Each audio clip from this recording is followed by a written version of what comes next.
prinsip-prinsip hukum perlindungan konsumen itu ya di Indonesia dikenal dengan kata konsumen. Pertama kali masuk dalam garis besar haluan negara pada tahun 1983.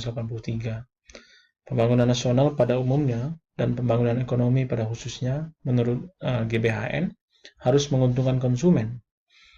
Dan dalam GBHN tahun 1988 dinyatakan bahwa pembangunan ekonomi itu harus menjamin kepentingan konsumen. Ya. Nah, menurut kebijakan perlindungan konsumen, menurut Han W. Miklitz, ya, pertama kebijakan yang bersifat komplementer, ya, di mana kebijakan yang mewajibkan pelaku usaha memberikan informasi yang memadai kepada konsumen. Ini berkaitan dengan hak informasi. Yang kedua, kebijakan kompensatoris, ya, yaitu kebijakan yang berisikan perlindungan terhadap kepentingan ekonomi konsumen. Dalam hal ini berkaitan dengan hak atas kesehatan dan hak atas keamanan dari penggunaan produk. Nah, secara umum dikenal ada 4 hak dasar konsumen, sebagaimana yang sudah kita bahas beberapa waktu lalu, ya, di materi-materi yang sebelumnya. 4 hak dasar ini yang pertama adalah hak untuk mendapatkan keamanan, the right to safety, ya. Jadi hak mendapatkan keamanan, jadi aman menggunakan produk atau jasa yang ditawarkan oleh pelaku usaha.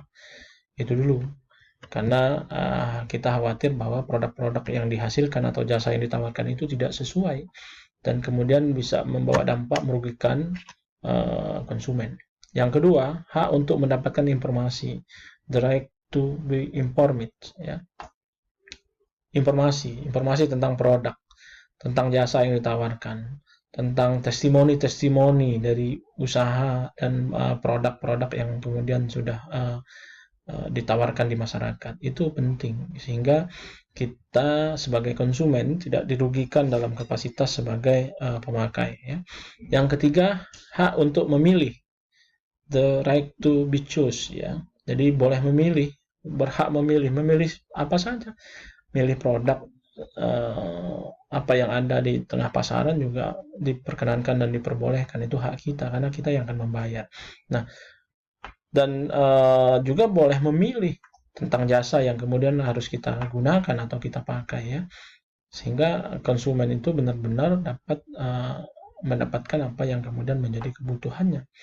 Terus kemudian ada hak untuk didengar, ya, the right to be heard, gitu ya. Nah, jadi hak untuk didengar ini artinya kalau ada pun masukan-masukan atau keluhan-keluhan terhadap pelayanan, terhadap manfaat dari produk yang tidak sesuai, maka ini harus didengarkan. Ini hak dasar konsumen yang harus didengarkan oleh pelaku usaha dan pemerintah. Nah, beberapa hal yang diinginkan oleh konsumen pada saat hendak membeli suatu produk, yang pertama adalah diperolehnya informasi yang jelas mengenai produk yang akan dibeli. Ya, harus jelas dulu gitu informasinya. Ini untuk apa, kegunaannya apa, berapa kemudian harus membayar, ya kan, harus jelas. Terus kemudian diproduksi oleh siapa, adakah kemudian informasi tentang perusahaan yang memproduksinya, itu harus diperjelas. Manfaatnya apa, ya, tujuannya apa adanya produk atau jasa yang ditawarkan itu. Yang kedua, keyakinan bahwa produk yang dibeli tidak berbahaya, baik bagi kesehatan maupun keamanan jiwanya. Nah, ini harus diberikan kemudian testimoni-testimoni bahwa penggunaan produk ini aman, tidak berbahaya dan tidak berefek kepada kesehatan. Terus yang ketiga adalah produk yang dibeli itu cocok sesuai dengan keinginan, ya, baik dari segi kualitas, ukuran, harga, dan sebagainya. Yang keempat, konsumen mengetahui cara penggunaan. Jadi kan ada cara menggunakan, ya. Kalau kita kemudian membeli sesuatu, ya, di label atau kemudian di kaleng atau kemudian dibungkus, itu kemudian ada cara pemakaian, ya. Terus kemudian 5, jaminan bahwa produk yang dibeli dapat berguna dan berfungsi dengan baik. Kemudian adanya jaminan bahwa apabila barang yang dibeli tidak sesuai atau tidak dapat digunakan, maka konsumen memperoleh penggantian baik berupa produk baru maupun ganti rugi uang, gitu ya. Nah, ini hak konsumen dalam resolusi Perserikatan Bangsa-Bangsa nomor 39/248 tahun 1985. Yang pertama adalah perlindungan konsumen dari bahaya-bahaya terhadap kesehatan dan keamanan. Ini penting ya. Terus kemudian promosi dan perlindungan dari kepentingan sosial, ekonomi, dan konsumen yang kemudian harus berarah ke arah yang benar ya, tidak kemudian ada kepentingan terselubung. Yang ketiga, tersedianya informasi yang memadai bagi konsumen ya, terkait dengan produk atau barang atau jasa yang ditawarkan itu. Yang keempat, pendidikan konsumen. Pendidikan konsumen ini penting gitu ya. Jadi membuat konsumen itu menjadi kritis, terus kemudian menjadi awas, menjadi hati-hati gitu ya. Sehingga konsumen ini benar-benar berdaya dan kemudian bisa juga memberikan pemahaman kepada masyarakat yang lain yang belum melalui proses pendidikan konsumen itu. Dan kelima, tersedianya upaya ganti rugi yang efektif ya. Jadi biasanya terhadap produk-produk yang atau jasa yang ditawarkan itu biasanya dia sudah ada khusus persentase untuk kemudian dana ganti rugi kalau kemudian ada komplain dari konsumen. Yang keenam, kebebasan untuk membentuk organisasi konsumen atau organisasi lainnya. Ya, ini juga di Indonesia juga ada beberapa ya, termasuk di Lampung juga sudah ada beberapa lembaga perlindungan konsumen yang mendampingi masyarakat ya selama puluhan tahun terakhir. Nah, yang berikutnya adalah kedudukan konsumen. Ya, yang pertama adalah let the buyer beware atau kafayat emptor ya. Konsumen harus berhati-hati sehingga tidak perlu ada proteksi apapun bagi si konsumen. Jadi dia harus hati-hati terlebih dahulu. Kalau hati-hati sih sebetulnya nggak mesti harus ada proteksi, nggak ada perlindungan, ya. Tapi kalau karena mengingat bahwa konsumen ini kadang juga asal-asalan membeli produk atau menggunakan jasa itu, maka penting untuk ada proteksi di dalamnya, ya. Yang kedua, the due care theory, ya.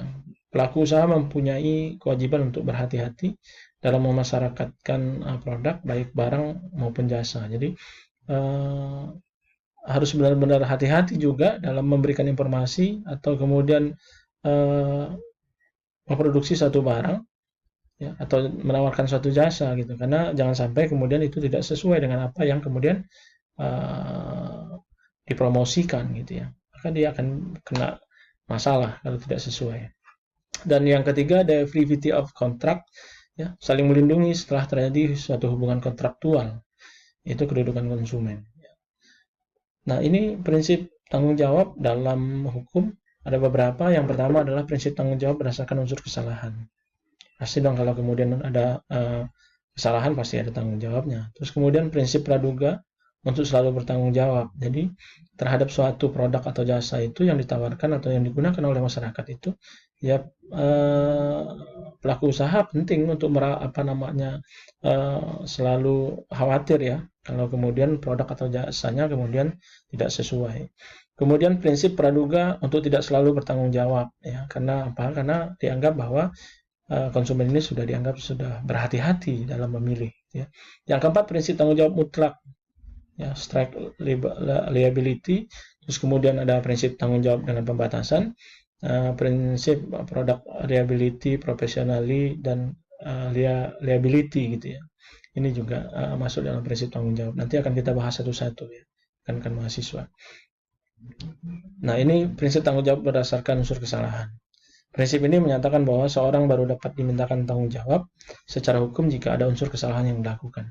Prinsip tanggung jawab berdasarkan unsur kesalahan ini atau fault liability atau liability based on fault ini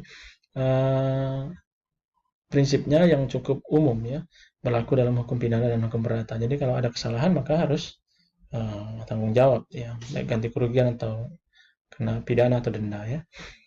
Nah, dalam doktrin hukum dikenal asas vicarious liability dan corporate liability ya. Vicarious liability ini disebut juga respondent superior let the master answer ya, mengandung pengertian bahwa majikan bertanggung jawab atas kerugian pihak lain yang timbul oleh orang-orang atau karyawan yang berada di bawah pengawasannya.